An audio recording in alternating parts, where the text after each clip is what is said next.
No one could forget the ad Shackleton put out.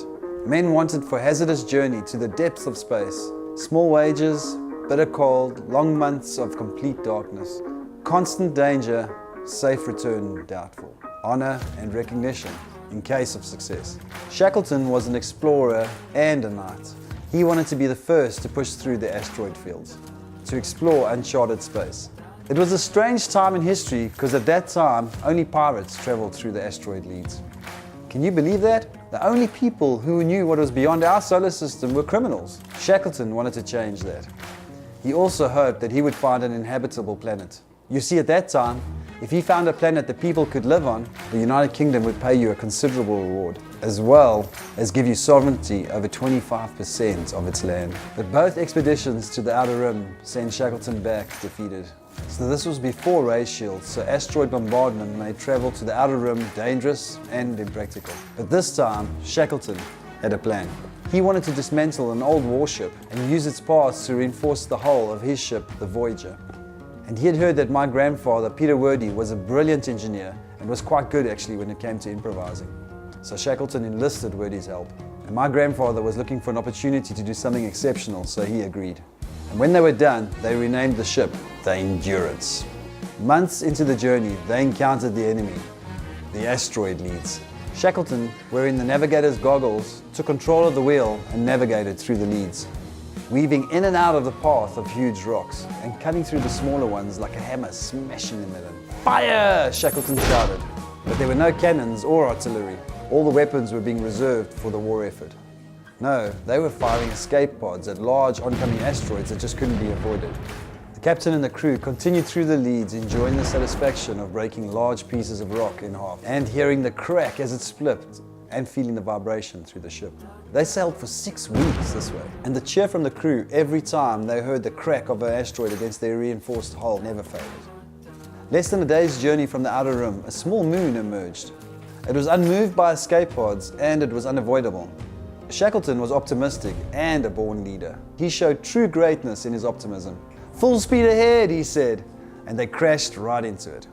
If it had been made of rock, they may have blasted right through it. But this moon had some kind of metal core. The crew heard an ear-splitting ringing sound at the moment of impact, as the ship slid into a crevasse and became lodged between its walls. It was as if we had rung the bell the size of a city, my grandfather recounted. Several of the ship's crew were knocked unconscious and injured, including the navigator. As if being marooned in an unbreathable atmosphere with the damaged ship suspended over a crevasse wasn't enough. Some sort of creature emerged from the crevasse and engulfed the lower half of the hull in its jaws. But the SS Endurance was heavily reinforced. Any other ship would have been crushed right away. As the creature battered the ship, Shackleton paced in his study. "The ship can't live in this, skipper. It's only a matter of time. What the beast takes, it keeps." The ship staggered under the waves. The sound of the ship being crushed from the outside was unavoidable. It was like heavy fireworks or blasting gunfire. My grandfather writes, "The ship groans and quivers, windows splinter. Amid these profound and overwhelming forces, we are the absolute embodiment of helpless futility." After hours of seclusion, Shackleton emerged from his study. He claimed he discovered an outpost, a metal structure at the top of a nearby mountain, and he wanted to attempt a trek there to find help and repairs to the ship. Shackleton recorded in his journal, "A buzz of pleasurable anticipation erupted amongst the crew. Nothing was further from the truth." Wordie, my grandfather, openly rebelled. He questioned the captain's philosophy.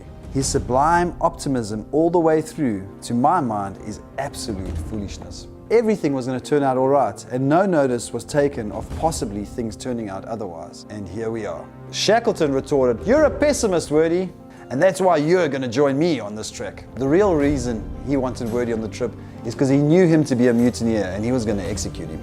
Shackleton's great characteristic was his ability to compel loyalty, even against his men's better judgment. This has got to do with some force of character, some flame that burns within a man.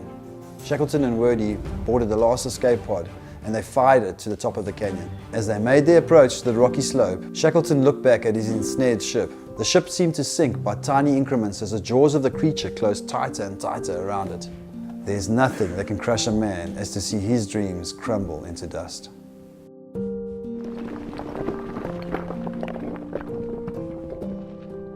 My grandfather was skeptical and he thought Shackleton was going mad. So he asked to see what exactly is in the viewfinder. He wanted to make sure that the outpost was really there.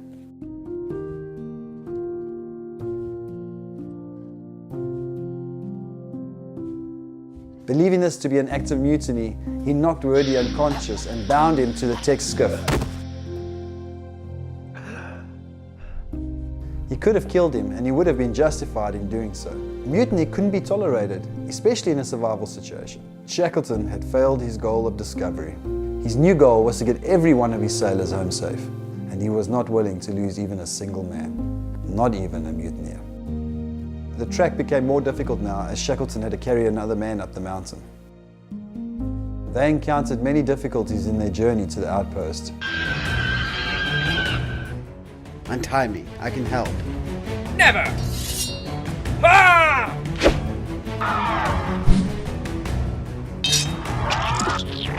That sword is ceremonial. Use the blaster. Be quiet! You're my prisoner!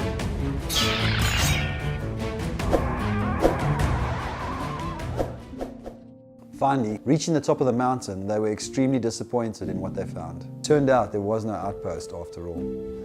The metal structure they detected was a large chunk of gold. In fact, the entire mountain was full of gold, maybe even the entire planet. Wordy was beside himself with grief, but Shackleton just sat in silence. The great and haunting irony is that they had discovered the biggest treasure trove in history, but had no way home. Shackleton broke the silence as he jumped to his feet in excitement. He asked if Wordy could send a distress signal using the tech that they brought. Not a strong enough one to reach charted space, he sighed. No one will be able to pick it up. No one but pirates, and if they came, they would just loot the ship and kill us. Not if we have something to offer him, Shackleton said as he tossed him a small piece of gold. So, the pirates arrived in just a matter of hours and they took the bargain. None of them got to keep an ounce of gold. But Shackleton did succeed in his second goal. He didn't lose one of his crew. Every single one of them made it home alive. So they all received medals of honor for bravery when they returned. All except my grandfather, of course. Shackleton still had a bit of animosity against him, even after all that they had been through.